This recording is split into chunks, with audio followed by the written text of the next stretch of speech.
So tonight we are blessed to have Hassan Jabareen with us. He is the founder and general director of Adalah, which, if you don't know what it is a legal center for Arab minority rights in Israel. The work he does is not about the occupation necessarily, but about the rights of Palestinians who live in Israel. It's incredibly important work that he doesn't do alone. Other members of Adalah are here, and maybe you'll welcome them while you're speaking. But tonight's talk is entitled, "How do the legal values of the state of Israel as a Jewish and democratic state," and you have Jewish and democratic state in scare quotes, "impact the rights of Palestinians?" Important and very difficult topic. Welcome. Thank you. Thank you, and thank you for inviting me about this issue. I am going to speak about the legal meaning of a Jewish state, why it's a matter and why it's important. As everybody knows, one of the conditions on the negotiation between the PLO, or the Palestinian Authority, and Israel is the demand of Israel government that the Palestinian Authority will recognize Israel as a Jewish state. Netanyahu 2 years ago in his speech in the Congress said that the Palestinian Authority has just to say 7 words and the conflict will be ended. We recognize Israel as a Jewish state. So what's the problem with the Jewish state? If we can say just 7 words and we stop the blood and we stop the conflict, so tomorrow we have to say we recognize Israel as a Jewish state. It seems that it's very, very important to Benjamin Netanyahu, and it seems that it's crucial for the Palestinian, this demand. So about the meaning of Jewish state, you will find many, many different interpretations. If you ask 2 Israelis what that means Jewish state, they will give you 3 different answers. So now I am going to give one answer, which is the legal answer. Now, also if you will ask Zionist liberal intellectuals, what is the Jewish state? They will tell you, well, if the idea of Jewish state is about ensuring the right of self-determination of the Jewish people, so I support that. But if the idea more than that, I have problem. Others will say the opposite. I am not going to speak about the idea. I am going to speak about what it is, about the is, how it works. And the only solution for me will be the law itself. What the law say about those values as Israel as a Jewish state, and why it's a matter for the 2 sides, and why it's become now it's big issue. Now, before I take you with the law, and I hope I won't be boring, because to speak law, it's the most boring thing. But when you put law and politics, will become the most interesting thing. This is what I am going to do there. But before that, before I take you to the definition, the legal definition and its implication, let us speak about when this subject came historically. If you go to the UN and check all the speeches of Israel representatives in the UN, in fact, you will never find, until the years of 2000, any of the representatives of Israel who mentioned that Israel is a Jewish state. In all of their speeches, they will define Israel is a democratic state.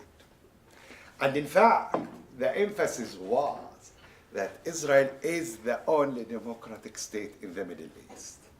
Besides that, Israel is the only democratic state in the Middle East that it's under threatened by the Arab world. The Arab nation threatened the existence of Israel. Was no mention for this identity that Israel is a Jewish state. More than that, if you go to the Israel law cases, to the Supreme Court decision, the Israeli Supreme Court decisions, and you examine, did they use this identity that Israel is a Jewish state? You will find that in fact every judge, conservative or liberal, was fleeing from using this term. It sounds as very exclusionary, ethnocentric, and doesn't fit the law. We are a democratic civil state. This identity doesn't fit us. We, the people who suffer the anti-Semitism because of our belonging. The falling of the nation state in Europe lead to the Holocaust.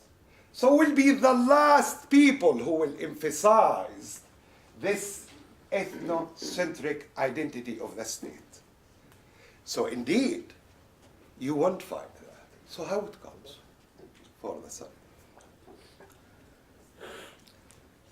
It came in the time of Oslo Agreement. Israel in 1992 passed basic laws. Those basic laws composed like Israeli constitution. In the 80s, when the rise of the Likud with Menachem Begin, this political party, leading political party of Menachem Begin, raised the matter of the identity of the state. But they raised the matter of the identity of the state in the meaning of relationship between religion and state. What the status of Judaism in the state? As matter of religion and not nationality. And when those two basic laws passed, Israeli Zionist liberal put this term that Israel is a Jew. The values of Israel are based on the values of Jewish and democratic state. Israel is a Jewish and democratic state appeared for the first time in those basic law in 1992. But when they appeared as answer to the debate of the 80s between secular and religious group. The liberal came to say to the religious, Israel is not just a Jewish state, Israel also is a democratic state. So from this debate came this term. But in that time also, Israel signed Oslo Agreement with the PLO. And the Oslo Agreement developed the imagination of the solution. The solution, the political solution, will be based on two states for two people. So now, if this will be the final result of this conflict, two states for two people, and now we as Israeli are not surrounded with the Arab nation who threaten our existence, because Oslo Agreement opened another agreements with Jordan, strengthening the agreement with Egypt, open borders with some of the Arab nations. The Arab boycott ended, and the market with the Arab nation opened. So it's not as before the Arab nation want to destroy us. So the emphasis moved from the existence to the essence. From we are under threatened to now time to emphasize our identity. Now the solution, the imagination that the solution will be based in two states for two people, move the debate and making Israel as a Jewish state not on the meaning of the 80s as the relationship between religion and state, but a Jewish state for the Jewish people. And now we will see what the court saying about this there. So the Israeli liberal Zionists started to emphasize the identity of Israel as a Jewish state more than the religious groups. The religious groups, they say, I don't need to emphasize that. I am rooted here. I am having history for 2000. I don't have to emphasize the values of Israel as Jewish and democratic state. The Israel liberals, why they are the group that start to emphasize it? Because they are against the occupation. Now, if you are against the occupation of West Bank and Gaza, and you want to convince the Israeli public that its occupation is bad, so in order to keep Israel as a Jewish and democratic state, we have to get rid from the occupation, because the occupation will put for us two options: either apartheid state or losing Israel as a Jewish state. State for all of its. So in fact, the Zionist liberals start to emphasize the identity of the Israel as a Jewish and democratic state. The right wing don't need that. The right wing say, we are here, we came back, it doesn't matter for us any constitutional definition, we are here because of the history. But lately, the right wing start to use the rhetoric of the liberals, and we find that Netanyahu himself asking the PLO to recognize Israel as a Jewish state. Now, what that means, Jewish and democratic state based on the law? So I say that this term is new. Just in 1992, it became, before it wasn't exist. You will ask me how Israel kept its identity as Jewish state without the law. You will ask me that in the end, okay? Now, in 2002, I found myself standing before 9 justices of the Supreme Court, defending Arab political party who run for the Knesset, for the election, national election, and the Attorney General of the state asked to disqualify this political party from running to the Knesset. Why to disqualify this political party? Because its leader, his name Azmi Bishara, Palestinian and Arab intellectuals, claim and demand and advocate for a state for all of its citizens. He advocate for full equality between Arab and Jews in Israel. So what's the problem to advocate for full equality? Well, if you advocate based on the Attorney General for full equality, that means that you don't recognize Israel as a Jewish state. So the case became before Israeli Supreme Court with one of the widest panel. And now the Supreme Court has to define what's the meaning for the first time. What exactly the meaning of Israel as a Jewish and democratic state? I think the justices didn't need that case. The Attorney General of the state pushed them to decide this case. To note why the Attorney General asked this demand, because there is an amendment of one of the laws of the election said if any list negate the definition of Israel as Jewish and democratic, won't be allowed to run for the national election. So there is a law against me. What I will do? What I will do in this situation when the law said if the list negate the definition of Israel as Jewish and democratic state, won't run for the Knesset. And this man, Azmi Bishara, every day say, I am against the definition of Israel as Jewish state, and I challenge the state because I am claiming for a state for all of its citizens. I challenge the Zionism. I challenge the ideology. What I will say in the court, he is saying that every day. So lawyers are the most pragmatical people. You know, they have to find solution for every case. So I said, I have to give interpretation to the meaning of Jewish and democratic state that my client will live with it. Because if you are a lawyer, you might win the case and he will lose the election if you argue something against his belief.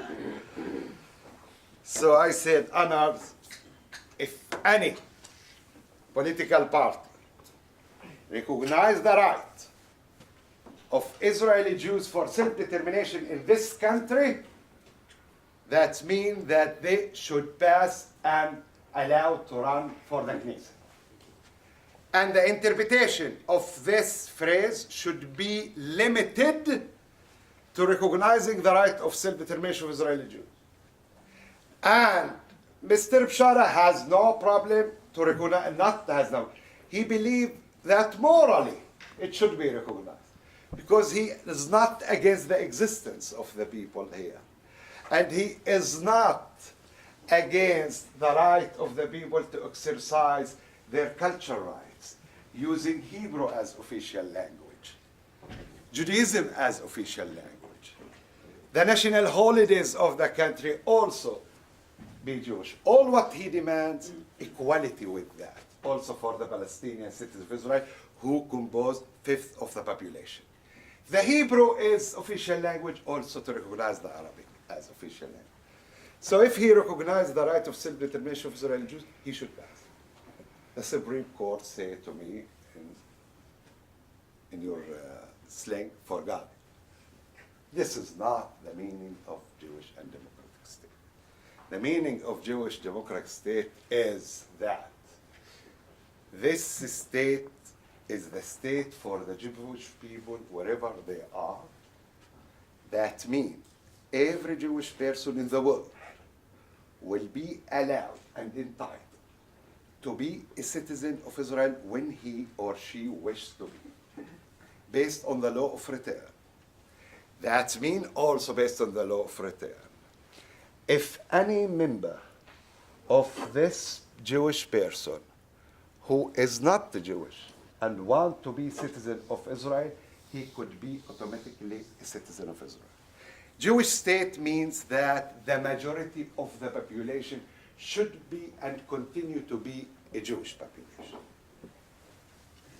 Jewish state means, now I won't have problem with all what they are going to say, that in this state the Hebrew is official language and leading language. And the symbols of the state are Jewish and Israeli symbols. And the Jewish heritage is one of the sources of Israel law. Where is the problem of this definition for the Palestinians? The Palestinians, and I as argue, I have no problem with the Hebrew language. I have no problem with the cultural aspect, with the symbols also of the state, with Judaism. In fact, I am a bilingual person. I am not just Arabic speaker. I am also Hebrew speaker. And my Hebrew better than 90% of the Israeli Jews in Israel. And you know what? I have no alienation to the Hebrew language. And somehow I have intimacy with the language. In fact, I don't have the problem of Soweto in South Africa in '76 when the Afrikaner asked them to study in Afrikaner and they started their intifada. Why? Because in '48 we lost everything and we became Hebrew speakers because the demography and the language was changed in that time. So we don't have any problem with all of these cultural characters of the state. And in fact, the Palestinians in Israel, I think, and I will take the risk to say, that this is the only group among the Arab nation that recognize the right of self-determination of Israeli Jews. There is no any group among the Arab nation that recognize, and I will come to that why, the right of self-determination of Israeli Jews.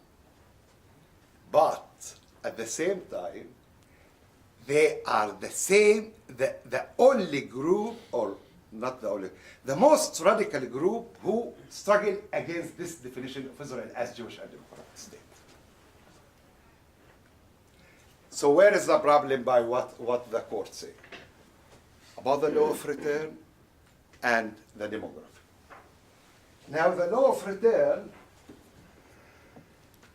and demography, meaning together, negating the right of the Palestinian refugees to return.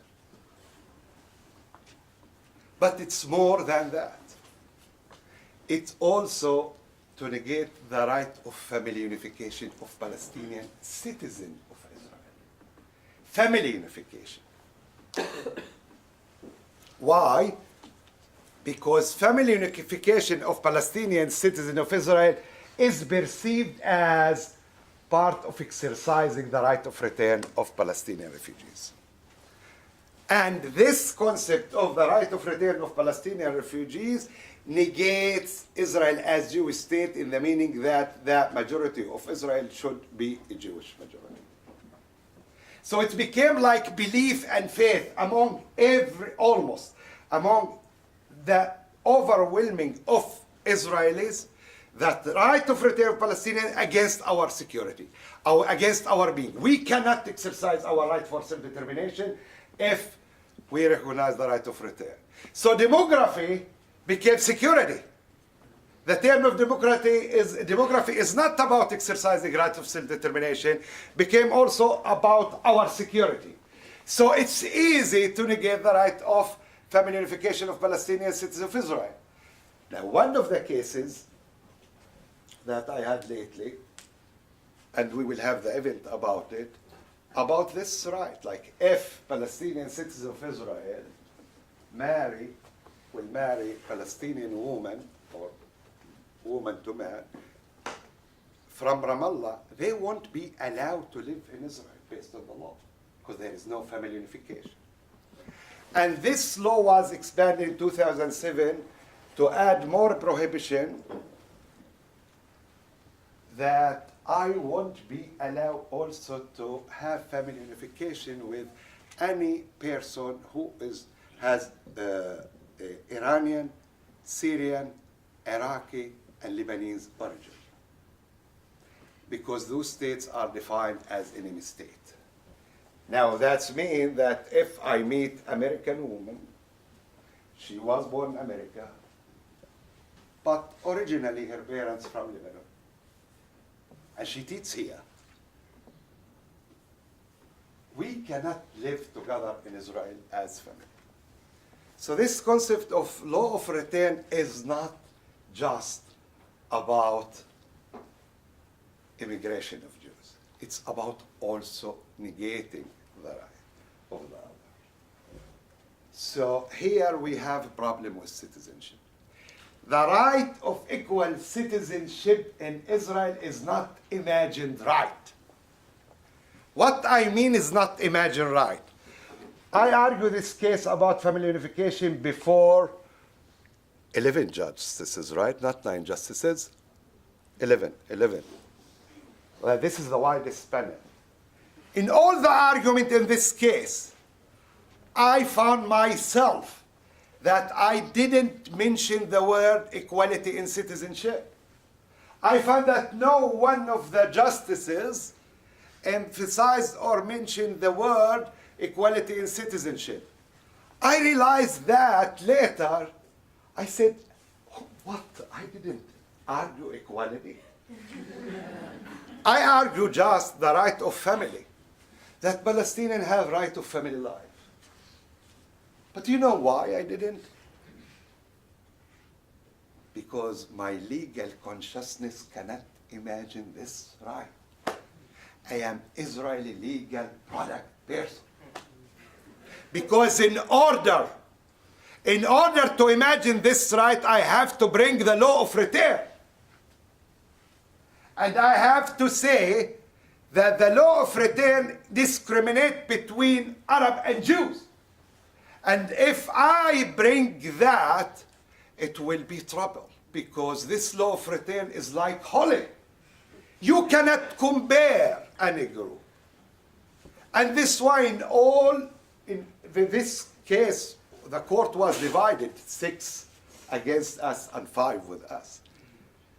None of the 5 justices of the minority mentioned that here a problem of equality, because this right is not imagined. In order to imagine that, you have to see Palestinians and Jews in Israel are equal in citizenship. But from the beginning, they are not equal, because you get the right of return. How they could be equal? So from the beginning, you don't have that. So you have problem of citizenship. But it goes also to territoriality. If you negate the right of Palestinians to return, that means that you confiscate their property, their land, in order to establish the state. How this affects the Palestinian citizens of Israel? I don't want now to go with all the issues of land laws, but of course, because here the ethnicity is the main factor and not the citizenship. Not because I am citizen, I will be privileged or affected, because equal citizenship is not exist. So my belonging will become a matter here. As the property of Palestinian refugees is confiscated, this means also my property as Palestinian also will be under risk and be confiscated. And this is why 76% of the private land of the Palestinian citizens in Israel were confiscated, and no one thinking about returning this land. 1/4 of the population of the Palestinian citizens of Israel are considered as uprooted or internal displaced persons. We have another term, uprooted villages. 1/4 of the population. Now you might be, and this is the magic of Israel, you might be Palestinian Supreme Court Justice. And you might be the only Palestinian Supreme Court Justice who can be partner of a decision to give orders to the IDF, and even to decide that the Prime Minister should leave his office. Or maybe we should decide that sometime a military operation should be stopped, or the wall should be moved. But this justice, he himself is defined as absentee person. Because there is a law saying absentee property, that means everyone who left the country after the establishment of Israel, even for 1 day, he will consider as absentee, and all of his property is confiscated. He left in that time in Lebanon, he and his family. So he's absentee. And he can be, you can be soldier in Israeli army, but you won't be allowed to come back to your village, because you are uprooted village. And if we give you back your village, that means that we recognize the right of return of the Palestinian. We don't want to create president. So what's the meaning of asking the Palestinian to recognize Israel as Jewish state? That means to accept the laws of citizenship and territoriality, and put the territoriality and citizenship together.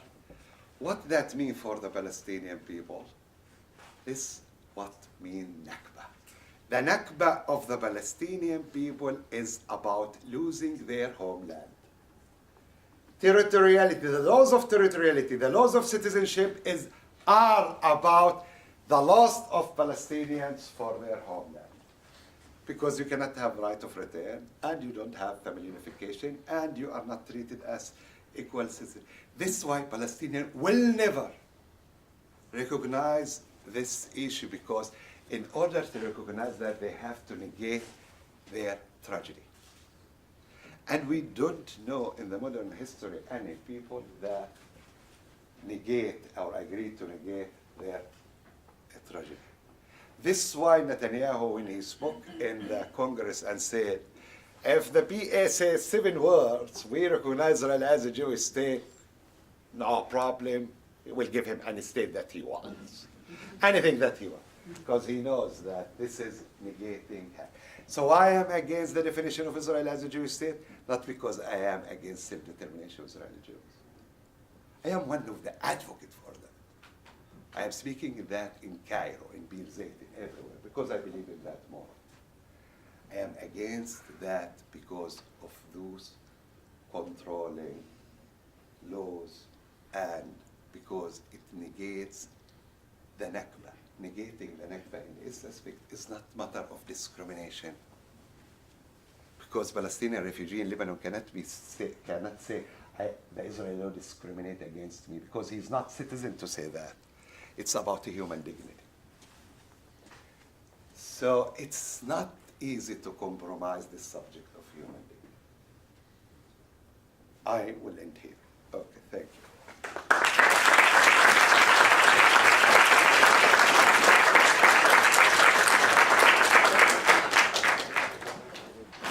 Wow, that was breathless.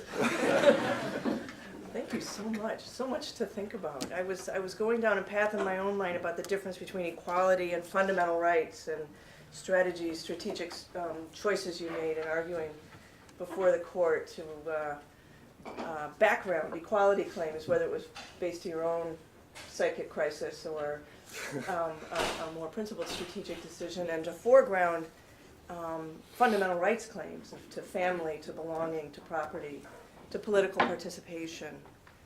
And then you took us somewhere else there at the end that makes me want to also think about whether one can chip away at the Nakba or the denial of the Nakba in Israeli domestic legal fora, or whether it's something that has to be addressed in one as a whole. In fact, thank you for this question. In fact, there is a new law in Israel which was enacted in 2011. It's called the Nakba law. Now, what's good in that law that many Israelis, they didn't know what Nakba. After enacting this law, everyone didn't know what the Nakba is. This was a gift. So what this law say, that this law say any association which is funded by the state and memorize and commemorize the Independent Day of Israel as Nakba Day, meaning tragedy or catastrophe day, or negate the definition of Israel as Jewish and democratic state, will face finance sanction and cutting in their budgets. So this law, in fact, this law, the only law which brought the Nakba directly and its face to the Israeli legal system. And we submit petition against this law, and we argue that, in fact, this law violates the right of freedom of expression. And also, we raise the issue that this law is attempting to regulate and to police the Palestinian identity, and in fact limit them to speak about their narrative freely. The state, in fact, gave very strange answer that they said, well, in fact, we are not going to punish any person who speak about the Nakba or have any action to memorize the Nakba. All what we are going to do, that not to give them budgets, to cut their budgets. So the law used there didn't use the term Nakba. What's the term that they use exactly, if you remember? Mourning. They said if anyone memorize or memorize the day, the Independent Day of Israel as a mourning day, meaning Nakba, will be sanctioned. So we asked, in fact, I argue that this law is not law. I said, what's the meaning of mourning? How the law will regulate the mourning? I say law should be clear. This law is not law. So let us cancel it, because otherwise it will give wide discretion for the authorities, and we will move from rule of law to rule of men. We want to know what's the meaning of mourning now. Now there is embarrassing. Unless you say we mean Nakba, no one will understand you. But to say the word Nakba, that means that you recognize that there is something called Nakba in the law, and the state cannot do that. So they have to define what the meaning of mourning. So we discussed, we want to know the term. We have petitioners, they want to calculate their steps to know. So the state came with definition. They say, in fact, what we mean in mourning, when a person have ceremony, that during this ceremony, he or she turn their clothes and take their hairs like this. So we said we want that to be registered in the protocol. And it was registered. So after it was registered, I said to my petitioners, you can do whatever you can do about the Nakba, because I believe that no one of you doing this ceremony. So in fact, this was attempt that the Netanyahu government, I think that this law came to send the message that the Palestinian citizens of Israel are inferior in their citizenship. Because the state knew that they cannot use this law. You cannot take people, and because they speak about their tragedy, and sanction them. So this law is not used, but already send the message. It has double messages.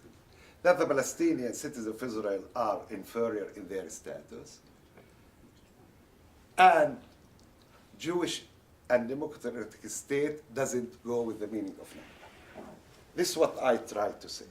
But of course, the consequences of the Nakba, if we are speaking that making the Palestinian as refugee, losing their property, losing their right of citizenship in their homeland, all of this package of laws speaking about that.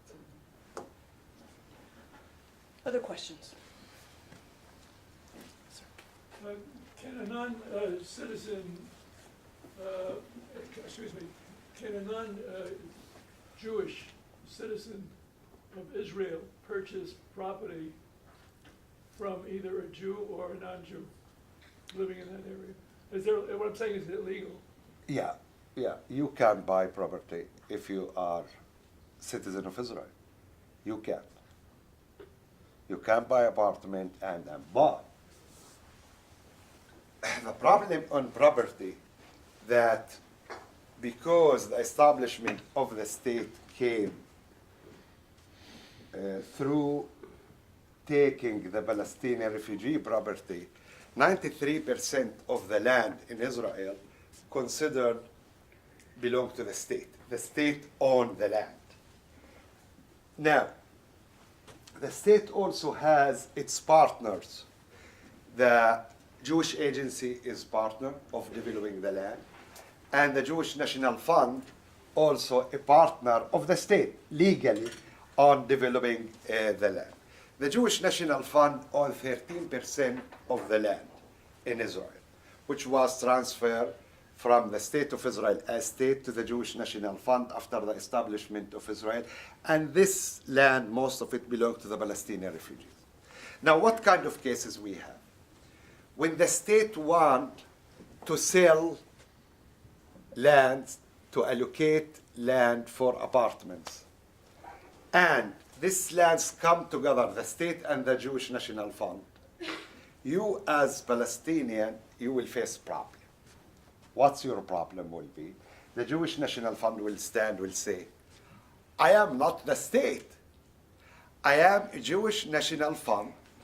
I was established for the Jewish people, not for the citizens of Israel. You are just citizen of Israel.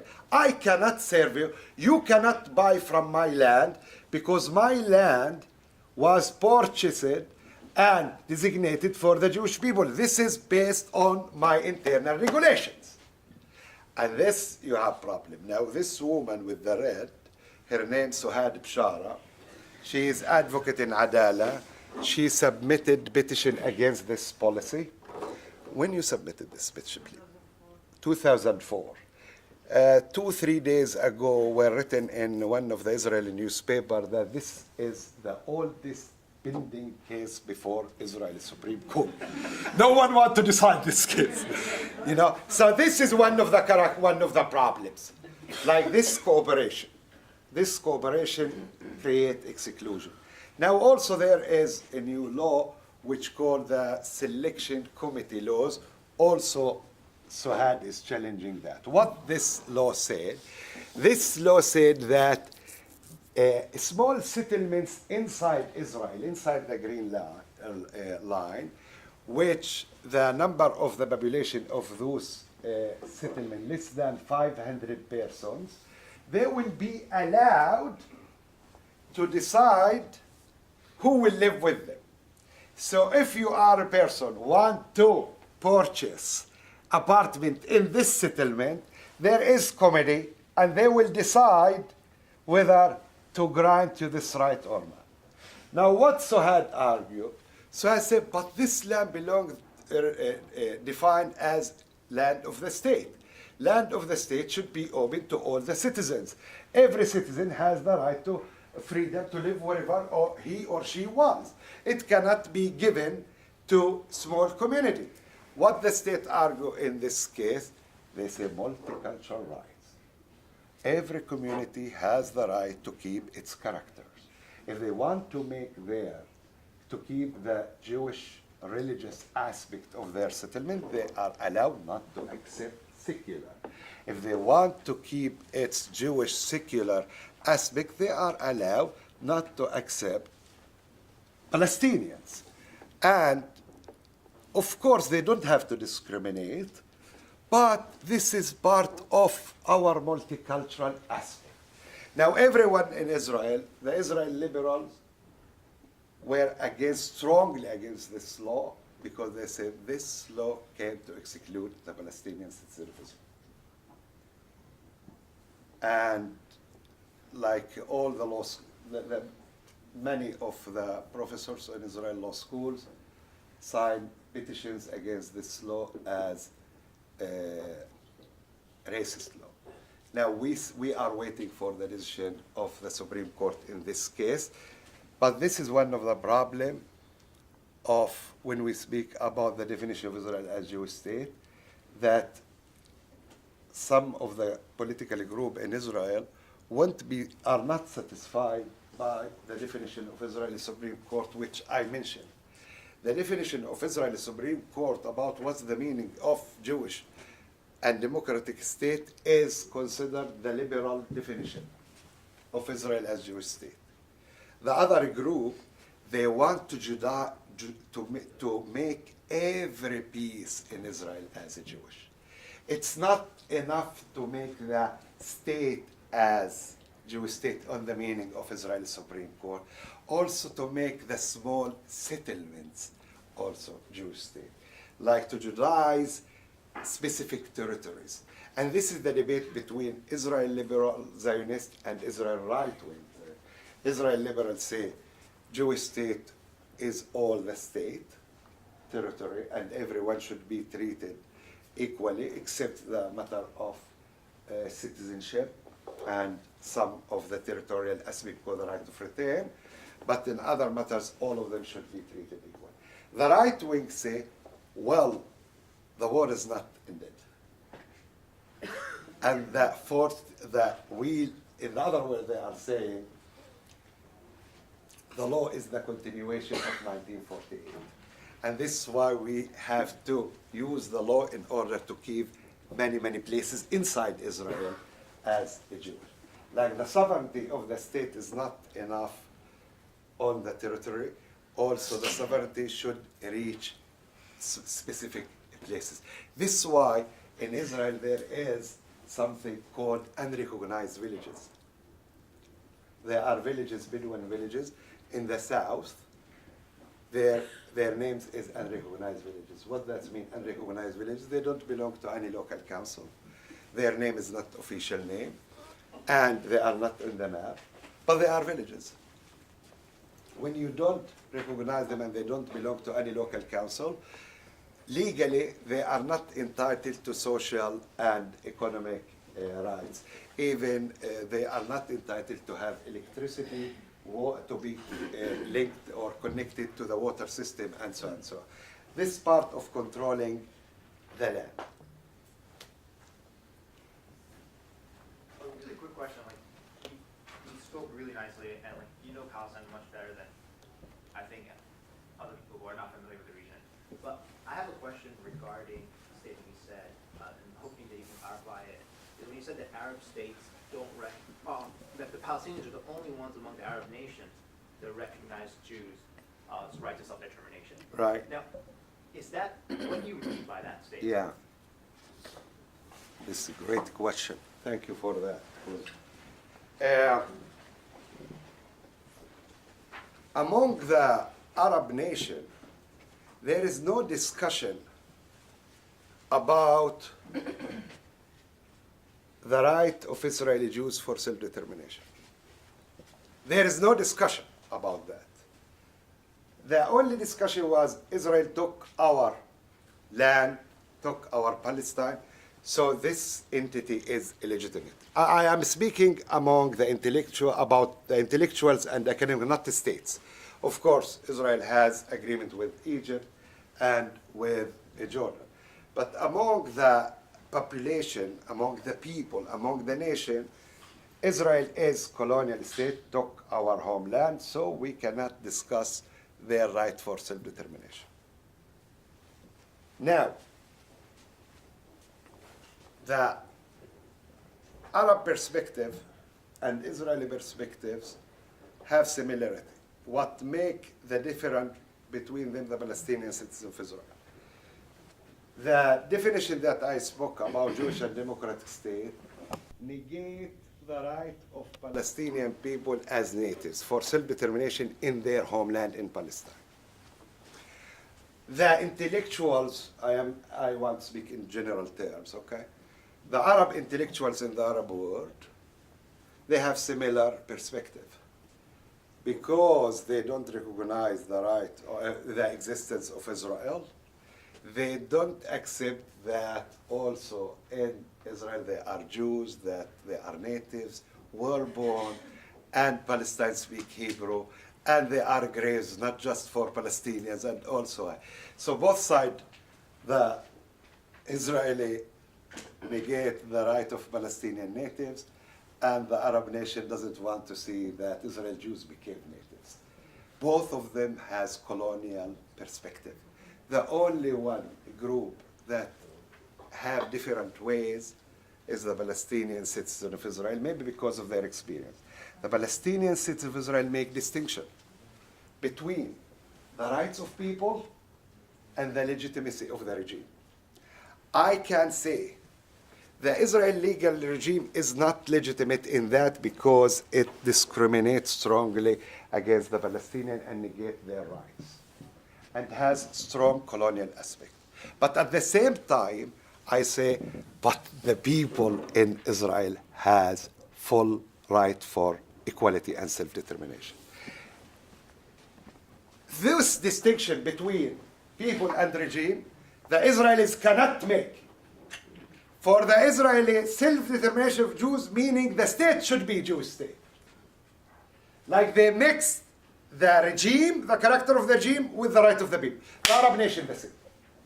When they say the regime is not legitimate, that means the people is not legitimate. I think the debate is so strong to reach the level that we cannot speak about this term, what we mean about the right of self-determination, unfortunately. So the Arab might be angry about that. Yeah. Another question. Yes.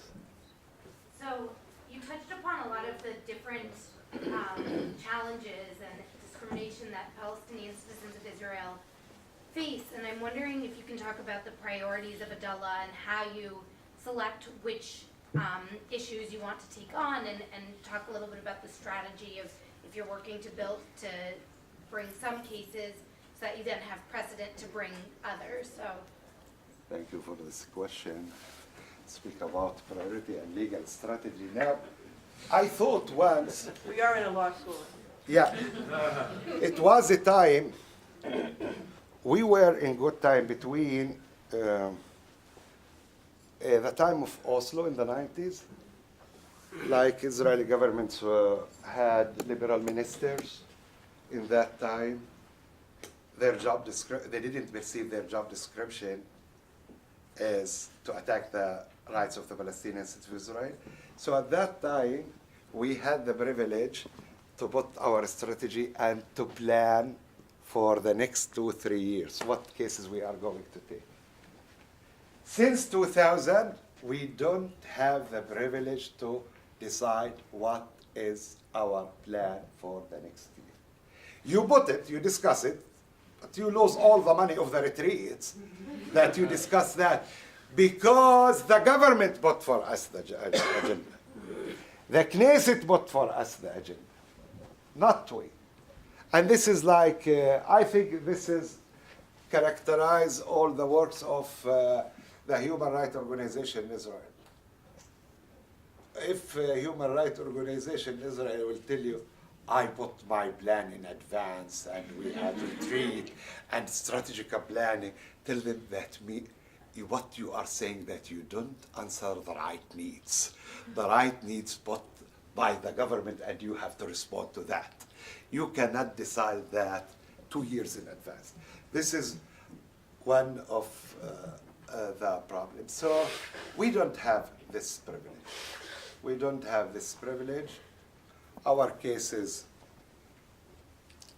goes in the matter of land, planning, civil and political rights, social and economic rights, and prisoners. And we are lucky now that many of the prisoners are released through the negotiations.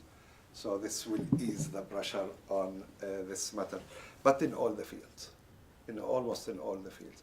We thought in the beginning that we will have the privilege, like in the multicultural states like in Canada or Switzerland, to start to raise cases about the Arabic language, the status of Arabic language. Jamil Dakwar sit here. He brought one of the most important cases in Israel that to ask to use the Arabic language in the traffic signs. He brought this case in 1998, 97. At that time, the traffic signs in the roads were in Hebrew and Latin, Latin meaning English, okay, was no Arabic. So he brought this case and he succeeded. And now if you enter Israel, you will see also Arabic language. And then he had the opportunity to take this case and to think about the next.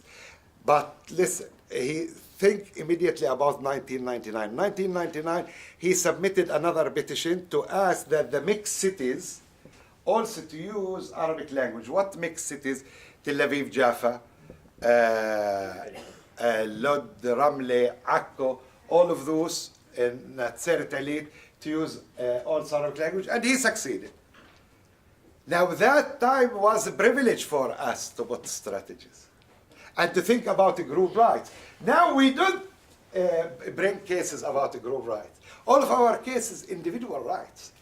Like we are defending the right of individuals because we are not in situation that Israel is state for all of its citizens and now we are speaking about multiculturalism. We are still in the previous stage. Who is citizen?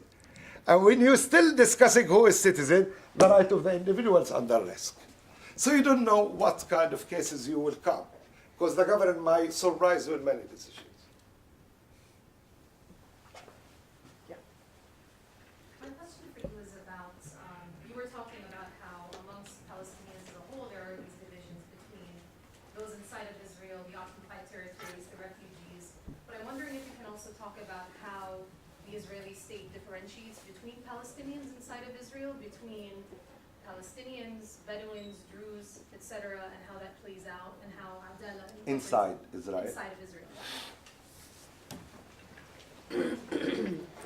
I told you that there are factors that your citizenship as Palestinian citizen of Israel is not a matter. For example, in territoriality, your situation will be similar to the status of Palestinian refugee who lives in Lebanon, in territoriality. Citizenship, you are similar to him just in the aspect of family unification. So there are groups called Druze. Druze also, they are Palestinian. They are about 5% of the Palestinian community in Israel. They serve in the army. Now the question, if they serve in the army and they are soldiers in the army, can their serving in the army give them the privilege not to be Palestinians in the aspect of citizenship and territoriality? No. If you are Palestinian Druze and serve in the army and you are pilot and attacking Palestinian refugees in Lebanon, and you want to have family unification to get married to Druze man from Lebanon, you won't have family unification. So despite the fact that you are soldiers and serving in the army, your Palestinianhood carried with you. If you are Bedouins, also some of the Bedouins serve in the army in Israel, few. They are facing the same problem. The unrecognized villages, some of those unrecognized villages, people live there, they are soldiers. And all of their campaign, they say, but we are serving the state, we are in the army, why we are living in unrecognized villages? So now they found that this campaign and this advocacy of them, they are not gaining the Israeli public and they are losing their people. So they stopped using this terminology. Because by this terminology, me and Suad cannot support it. Like to be proud as Israeli soldiers. And the Israelis doesn't listen to them because of that. So in the end, the identity, you cannot make you flee from your identity. The latest interesting case came before Israeli Supreme Court by Israeli Jewish secular. He asked that in his ID to write nationality as Israel, not as a Jew. He said, I am Israeli citizen. There is state which called Israel. And if there is state called Israel, my nationality should be is Israel. And I should be identified in my ID not as a Jew or an Arab, because I am in my ID, my nationality are Arab. If you are a Jewish person, a Jew. If you are a Druze, they differentiate, they say Druze. All of us citizens of Israel, we have one nationality, we are Israeli. As the Americans are American, their nationality, and the French are French in their nationality, we have a state. This case was denied by Israeli Supreme Court. They said there is nothing called Israeli nationality. There is nothing called Israeli. There is state. A state for the Jewish people, but as nationality there is no. And this is the problem between nationality and citizenship in Israel. And this is why I was the only lawyer in the world, I think, who had to argue before 11 justices why to advocate for a state for all of its citizens is illegitimate. There is no lawyer in the world had this case. I had that privilege. No one argue, I think, in 21st century before any court, even before court of Saddam Hussein. I don't think that they would say that it's legitimate to claim that the state will be state for all of its citizens. So now you have the connection between them. What is the legal background, if any, for having some groups like the Druze serve in the army? Now I understand the Christians, some of them want to serve.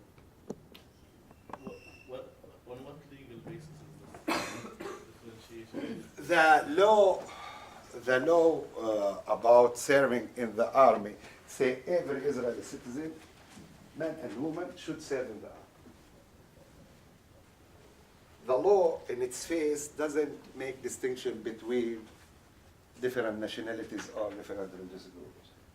But the state doesn't exercise this law on the Arab except the Druze. Now, any Arab person who wants to be soldier, he has the opportunity to enter the army based on volunteering, and then he will have status of soldier.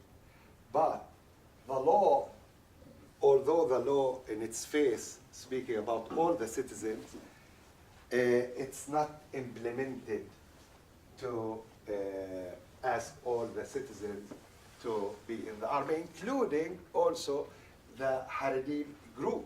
And now there is debate about that. So this issue all the time raised, who serve in the army, and you have many laws that lately that make connection between social and economic benefits and serving in the army, and to push different groups among the Arabs like to serve in the army in order to fragment the population. But lately we had voices from the Druze community. The Druze community is the first community who was drafted in the 50s by their agreement, a religious group. And lately we had strong voices of academic Druze, intellectual Druze, and activists that calling not to serve in the army, because serving in the army not just didn't lead to equality, but also put barriers and walls between us and our nation.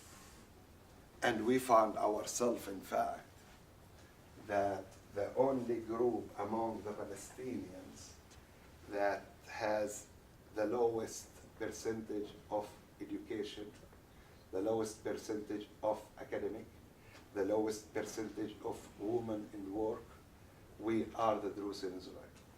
We are the Druze in Israel if we compare ourselves to the Druze of Ramat Golan, what they call, which belong to the Syrian, which they are under Israeli occupation. We will find that in the Druze in Golan areas, the percentage of the educated academic literacy, not educated, academic persons, freedom of women in aspect, access to work and others, cultural institutions will find that they're having more rich cultural life than us, the Druze, the Palestinian Druze. Why this? Because what happened with this community, when they were drafted to the army, and I think they were drafted and they agreed because we are speaking about the 50s after the loss of the Arab nation. And the fear was a main factor. So it was easy to convince them through their religious groups to be in the army. Within the time, Israel started to put a special education system for them that they are Druze different than the Arab. Arabic for Druze, Hebrew for Druze, grammar for Druze, food for Druze. So now this identity cannot be an Arab identity. It's became just religious identity, because the only thing that makes this group is a group, not its Arab identity, but the Druze identity. So it's became more a religious group. The only institutions that recognize religious institutions. Now the Druze in the Golan, they are nationalists. We are Syrians. We belong to the Arab nation. We want to keep. So they didn't limit their identity to religion, but to nationalism. Arab nationalism is more open than religious. If I am speaking in the name of Arab nationalism, I am saying we, the Christians, the Muslim, and the Druze, all of us are Arabs. If I speak in the name of the Muslim, I say we are just the Muslims. So this is why the Druze in the Syrian Druze under occupation, they have a richer cultural life than the Palestinian Druze who serve in the army, and maybe their economic situation better than the Druze. So serving in the army became a problem, not just moral aspect, also cultural, and how you can live in the Middle East within your nation.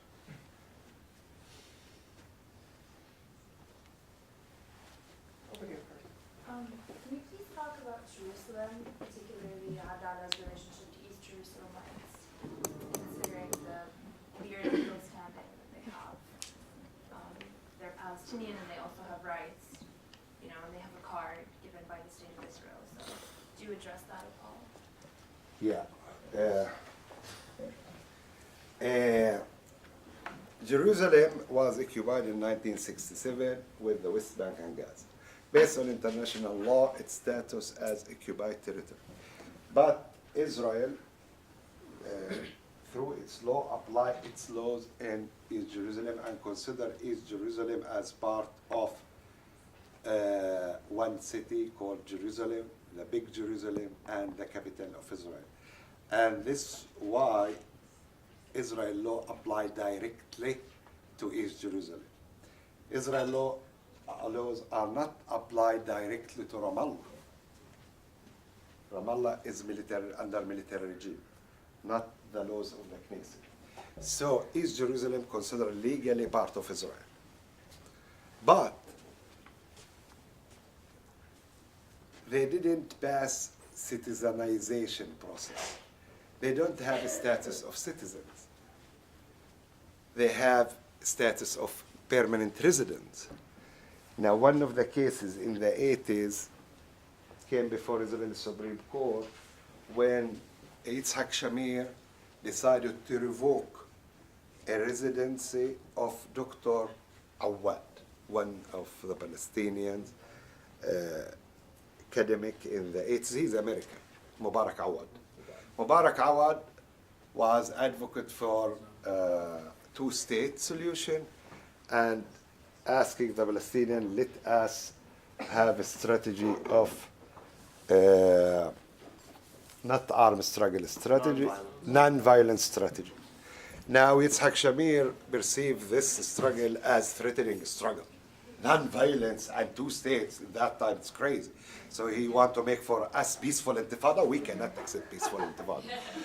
So he decided to revoke his residency. And this is the first time that the Supreme Court had to discuss what that means, a Jerusalemite residency. Whether that means like similar to citizenship like me, that you cannot take it easily, or this is like residence, like any kind of residence that you give to tourists, that you can give it and take it back.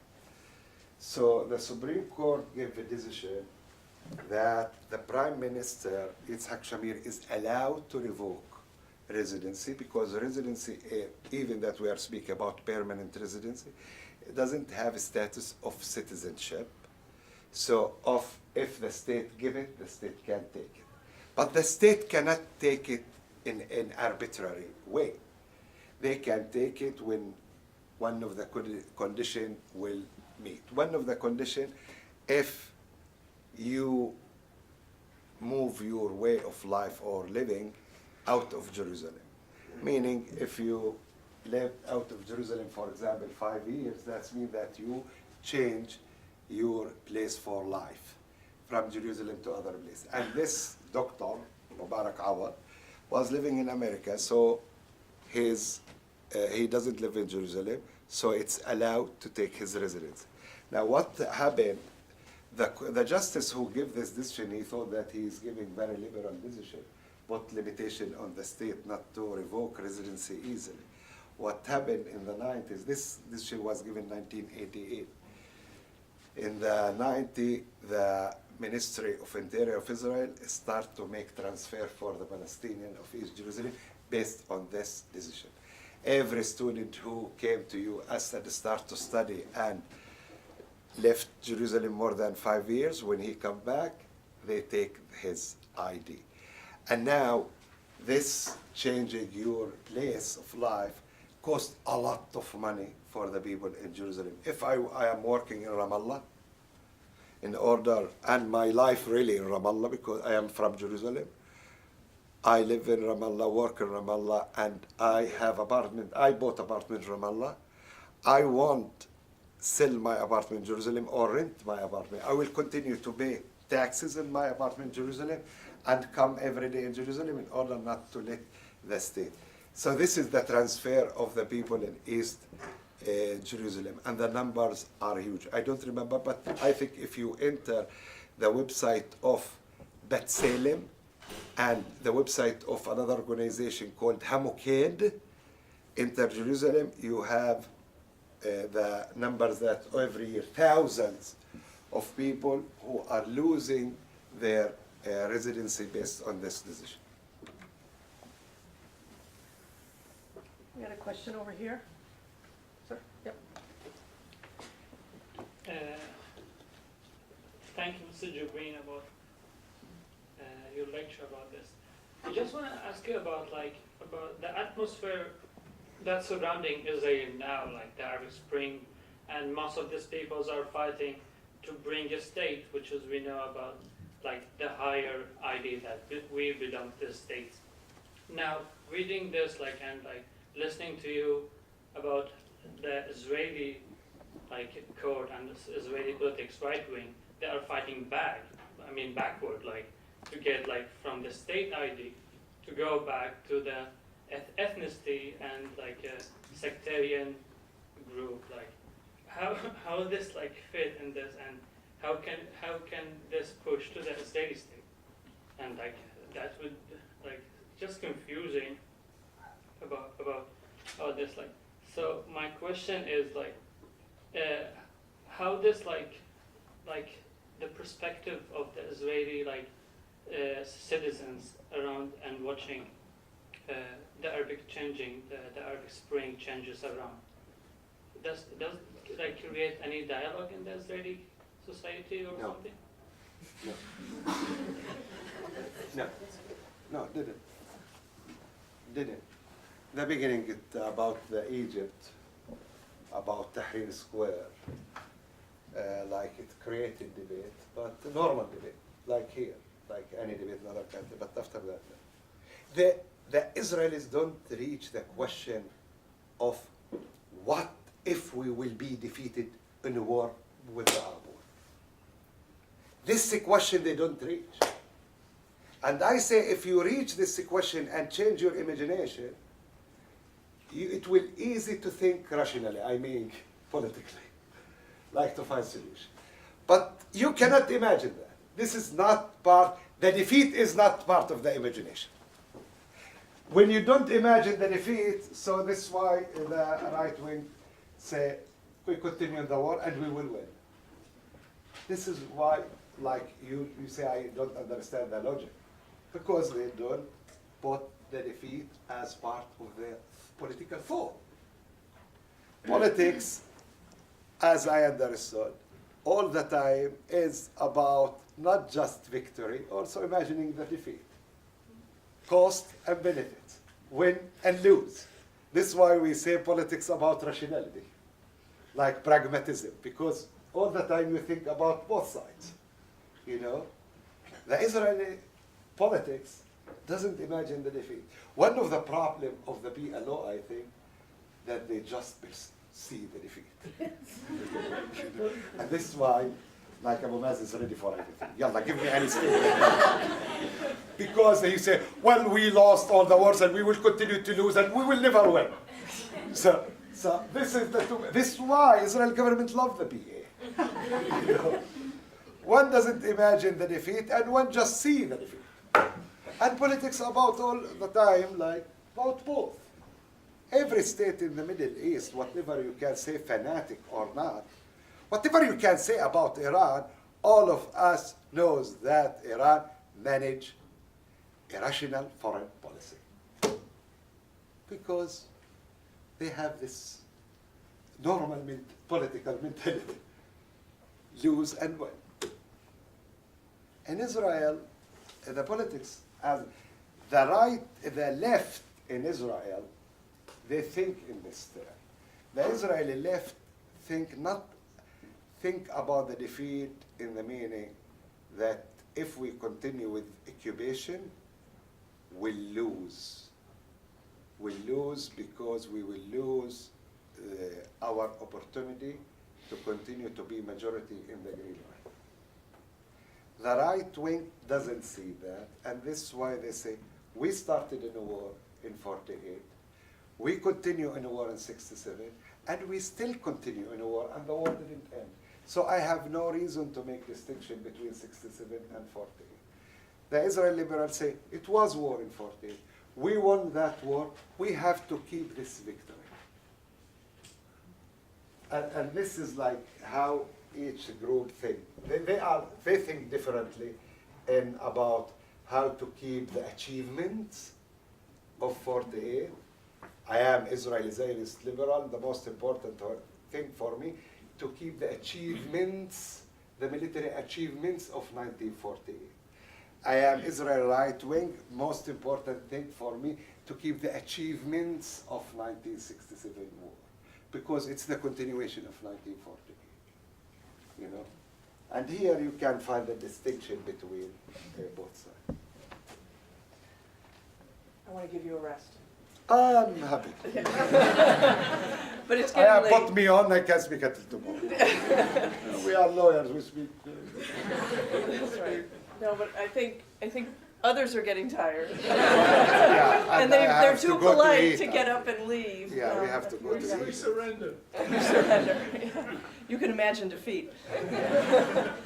Should we do one more question and then repair to something else? Sir, one more question. Brief.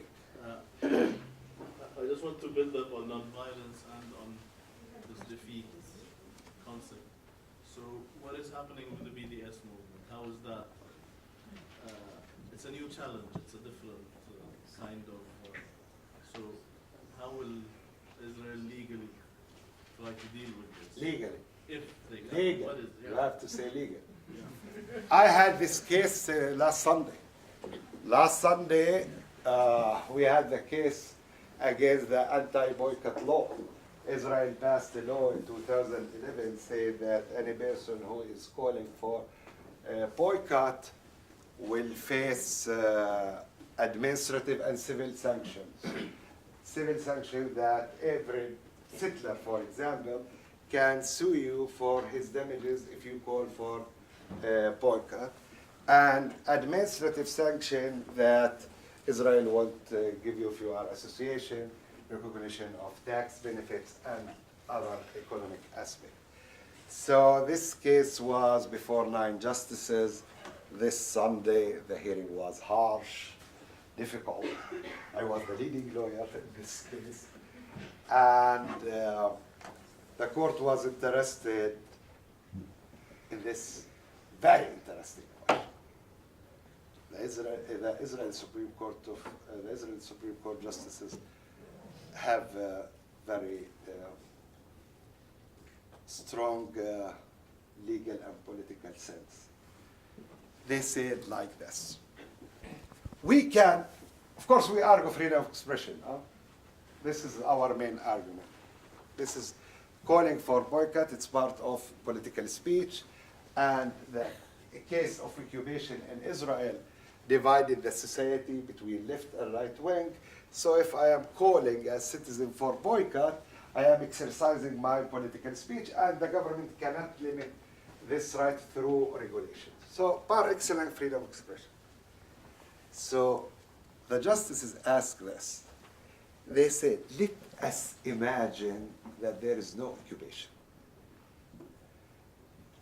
Does that mean boycotting Israel will be legitimate or illegitimate? I say, no, I don't understand what you mean. They said, let us agree that calling for boycott because of the cause of the occupation is legitimate.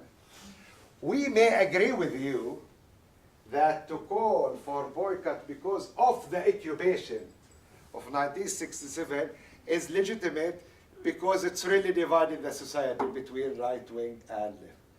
But what about calling for boycott on matters that has nothing to do with occupation? Isn't that about delegitimizing Israel as a state and you will reach anti-Semitism or not? This was major question of one of the smartest justice, Young, who put that question. Then I say, Anna, yes, let us imagine that there is no occupation and tomorrow we have a Palestinian state in the West Bank and Gaza. And I can bring you many scenarios that justify politically to call for boycott, and we have to see it as part of free expression. They said, give me example. I said the foreign minister of Israel asked to transfer the Palestinian citizen in the triangle to other area. I think the leadership of the Palestinian citizen allowed to say politically that to call for boycotting Israel government and to say all the world must boycott this government because this government includes racist ministers. This has nothing to do with occupation. And then they raised the issue of academics, universities. And for them, it was one of the harsh things that to boycott academics. Then the answer was, okay, why people boycott academics? If American professor from NYU is invited to give lecture to university in Birzeit or Gaza, he won't be allowed in Gaza. Students from Gaza won't be allowed to leave Gaza to study in Birzeit University. And the universities in West Bank and Gaza, they don't have freedom like Tel Aviv University. I am a professor in NYU or in Columbia University. I don't want to give privilege to people who has privilege because of the occupation. So this is why I am boycotting, not because I am a racist person. In fact, because I am against colonialism, I am against occupation, and so on. So it was very interesting debate. We expect that this year the decision will be given. That, for your question, the state argued, what's their justification? They said, we as state facing serious problem from the BDS. We as state, when this law was enacted in 2011, we agree, this is the argument of the state. We agree that wasn't smart to enact this law. And maybe we thought not to defend this law before a few others. Today, after 2 years, we tell you, Anna, that there is serious escalation. And we can give the justices of the Supreme Court data about many economic damages that happen to us, happen to banks, and. So they start to argue that, and of course their data, they are not lying. Their main argument that boycott caused serious damages of Israel, and this is why the state has the right, despite the right of freedom of expression, to defend itself, to use the law for as a means to respond to this issue. So yes, lately it's a problem. It's a serious problem for the state. Thank you. Thank you. Thank you.